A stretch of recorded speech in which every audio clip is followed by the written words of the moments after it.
यहाँ पर 60 वर्ष से ऊपर की कोई महिला ग्रामीण परिवेश में आप दिखा दीजिए जो कमर से झुकी हुई न हो। कोई महिला दिखा दीजिए जिसकी हाइट 5 फीट 5 इंच से ज्यादा हो।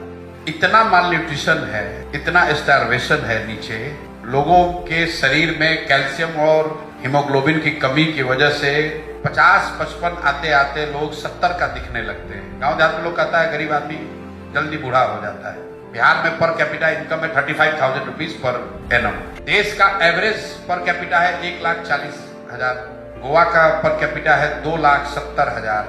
अगर कोई आपको कह रहा है कि मैं बिहार को नंबर 1 बना दूंगा, आप कैलकुलेटर निकाल लीजिए कि 32,000 को 2 लाख होने में कितना बरस लगेगा, किस रफ्तार से बढ़िएगा। और जब आप बढ़िएगा तो गोवा के लोग कपड़ा ओढ़ के सोएंगे थोड़े, वो भी तो बढ़ रहे होंगे। तो अगर आप बिहार के ग्रोथ की मॉडलिंग करेंगे अगले 20 साल, if we grow at the rate which has never ever been seen by any state in India, to come to the national average it will take us 10 years. इतना पीछे हम लोग छूट गए हैं।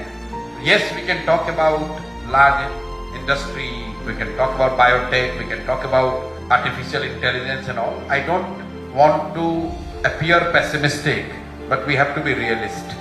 What you would see a transformational change is in education and complete stopping of distress migration. ये 10-12 हजार रुपया के लिए लोगों का बाहर जाना, ये रुकना चाहिए। मेरे साथ जितने लोग हैं, जितने दुनिया भर में मैं लोगों को जानता हूँ, वो सिर्फ इस चीज को सॉल्व करने में हम लोग की ताकत है कि डिस्ट्रेस माइग्रेशन को रोका जाए।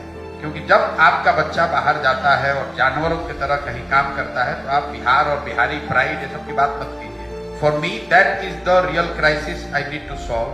We need to solve. Rather than कि भैया हॉस्पिटल कितना बढ़िया हो जाए, बहुत जरूरी है, लेकिन उसमें इंक्रीमेंटल सुधार से काम हो सकता है। We need to invest in education and we need to invest in creating jobs so that our people are not forced to go and do this forced employment for 10,000, 12,000. It's inhuman.